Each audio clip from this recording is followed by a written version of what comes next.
around my story. I am Avery, 19 years old. I have two sisters, a white and a black girl. Aria is the eldest. She is 20 years old. She is an angel in appearance and character. Everyone loves her. She is always calm and obedient. Mia is our little sister. She is 17 years old. She has a very quarrelsome personality and always gets us into trouble. We always do not agree on anything, especially if it is a place to go out. But this time, it was a little different. Mia agreed on the place where Aria wants to go out since it is Aria's birthday, and she has the right to choose.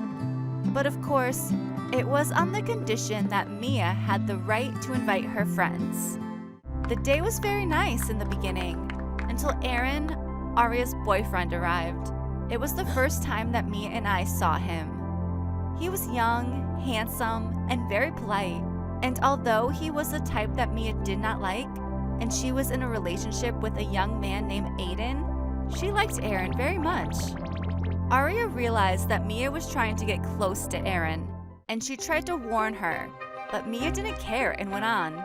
So Aria got very angry at the time, and it was the first time to see Aria's features full of anger like this, but she had nothing to do.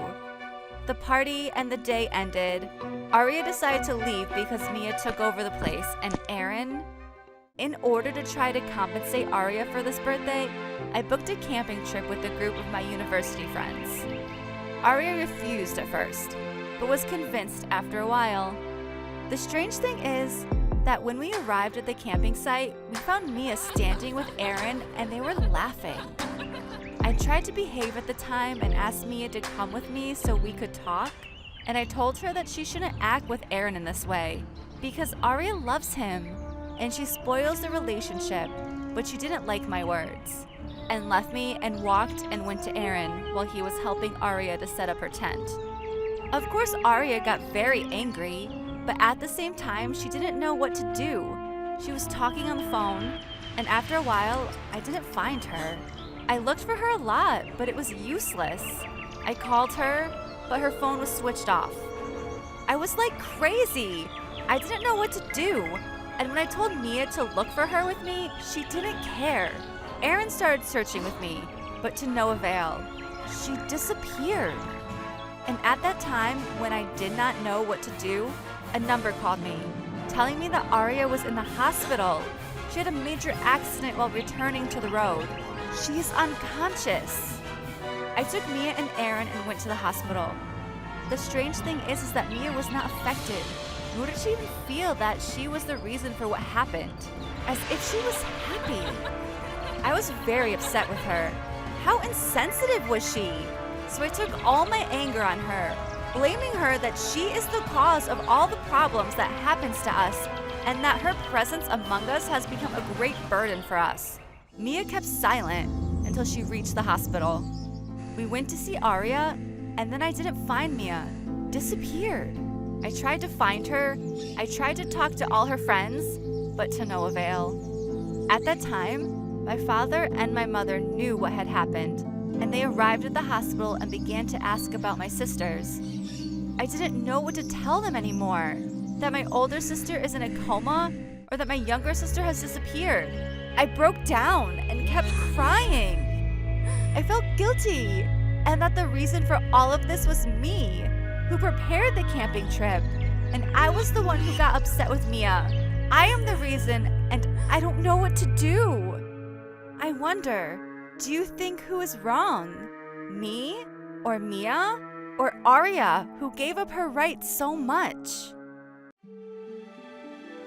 I am Emma, 23 years old. My life seems very normal. A girl has many friends, goes out, and laughs all the time. I wish my life is really normal as everyone, as I was able, with the help and support of my mother, to live a very normal life to a large extent. Lama and Mary are my best friends, and they're the two who know the problem that I suffer from since my childhood. Now, I've been dealing with the situation simply because I get used to it, but I have been going through different periods in my life, times when I really feel that I love food and eat happily, and feel the pressure of eating. And sometimes I hate eating in a terrible way, but I cannot stop eating. And what happens to me when I eat while not desiring food? It is very ugly, disgusting, stressful, and also vomiting. After that, I will have to replace this food because I am hungry again, and it may happen again, and I keep repeating this. Then I reach this condition. I have to stay at home for a period of up to a whole week. Mary and Lama used to spend with me most of the time. We used to play and laugh and watch movies, and they tell me what happened in college. James was the person I liked the most to go to college to see him, even though I knew that he did not notice me at all. I kept watching him from afar and wanted to give him some of my food and share it together, but I never thought that I could take a step. Even though coincidences used to bring us together outside the university and we would meet in more than one restaurant, I would love to go with Lama and Mary and always eat there. Despite all these coincidences, he never noticed me or even caught his attention. And one day, I saw James with a girl from our university. They were very happy together. I felt very sad, and I asked Lama and Mary to take me home. And I kept crying all day until I slept while crying and even forgot to eat. And this was the first time this happened to me, because this day, my mother was not at home. And when she came back, she came to check on me in my room, but she found me unconscious and called for an ambulance quickly. I woke up after 3 days in the hospital, and I could have died if my mother had been late for a while. I was very upset with myself that I wasted all her tiredness and effort with me over the past years because of my anger at a person who does not know that I exist in life at all. I forgot that I have a rare disease and that I can't stop eating. Otherwise, I might get a big problem that could lead to death. My mother was the only one who got my back since I was a child and kept trying to find a cure for my illness. She was helpless and very sad the moment when I woke up. The bigger problem now is that it did not stop at the problem of craving for food, which is impossible for me to stop. I am now a patient with heart disease. I saw the doctor saying to my mother when she was broken down, and this is one of the many problems that naturally occur because of my illness. My condition now is much more difficult than before. I am prohibited from excessive movement, travel, and swimming. I am forced to eat all the time. Although food has never caused me a problem with weight, my life has become more difficult, and my mother has to take extra care of me. I feel that I've become a very big burden, and that if I died, the lives of all people around me would be easier, so I decided to take an extra dose of heart medication. My plan would have worked if my mother didn't notice that and forgotten about me even if it was half an hour. Unfortunately, she noticed that my condition was getting worse and took me to the hospital, and they rescued me at the last moment, and I had a new life. Do you think my decision to commit suicide was wrong? Or what is wrong that I continue to live and many people suffer because of me? My love betrayed me. Episode: a boy discovers his girlfriend cheating on him with his brother. I feel very upset and don't know how I did that. Let me tell you what happened to me. What happened to us. I'm Mark. My story began when I met a beautiful girl with yellow hair and a very soft and gentle voice. I met her in the motor race that I always go to, as I had no competitor in driving it. I used to take my brother Lucas with me every time I went, but he didn't like to do anything other than sit and encourage me. He used to come, clap, drink Pepsi, and go home alone. He was a strange young man. I don't know if he was introverted or crazy. He loved poetry and drawing, my exact opposite. As for me, of course I don't need to tell you. On race days, girls were around me everywhere, and I did not know how to get rid of them, screaming, following, and chasing me because I won. The winner always wins in everything, love and life. But one day, I noticed a very beautiful girl standing far away, wiping away the tears of another who lost the race. She attracted me a lot, so I decided to make a trick to make her chase me, or at least take care of me. But I had to hide from these crazy girls, and I entered the bathroom, cut off my clothes, and hit myself with 2 very hard punches. First I came out, the girls screamed, not out of joy, but they were afraid of my appearance. Charlotte was as beautiful as the stars among all the girls. She approached me and asked me about who had done this to me, and I described the boy she was standing with so she could forget him completely. I couldn't describe how she looked at this time. Her eyes sparkled, her hands shaking.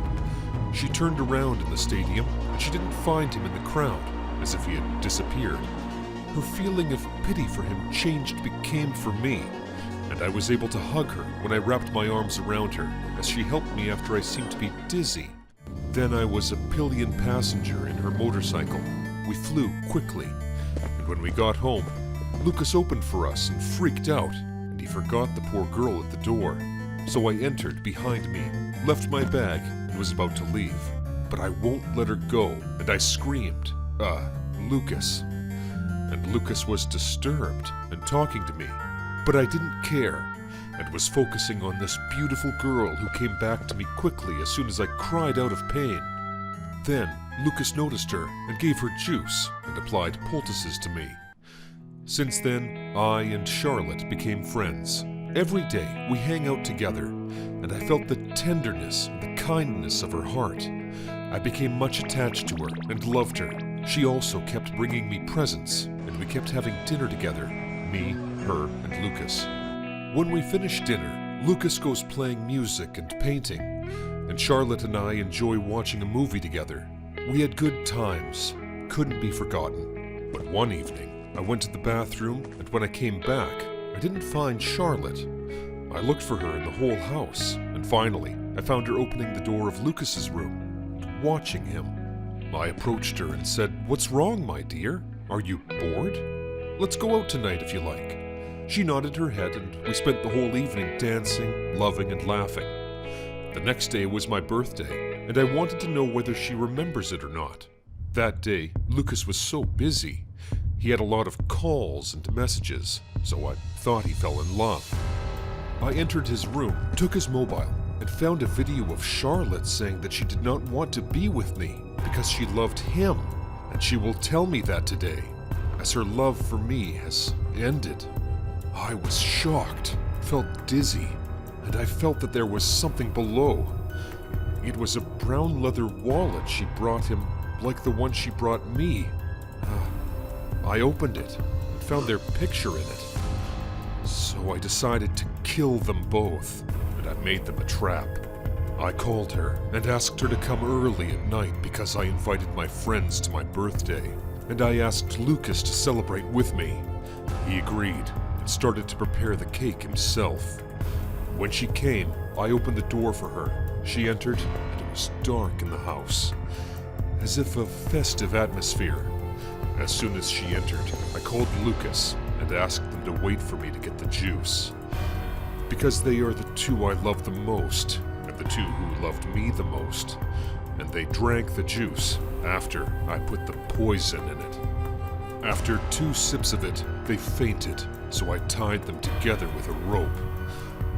I got into the car and threw them into the lake closest to our house. I still feel that I did not take revenge for their betrayal, but I became miserable. Where are Lucas's joy and Charlotte's love? I am alone.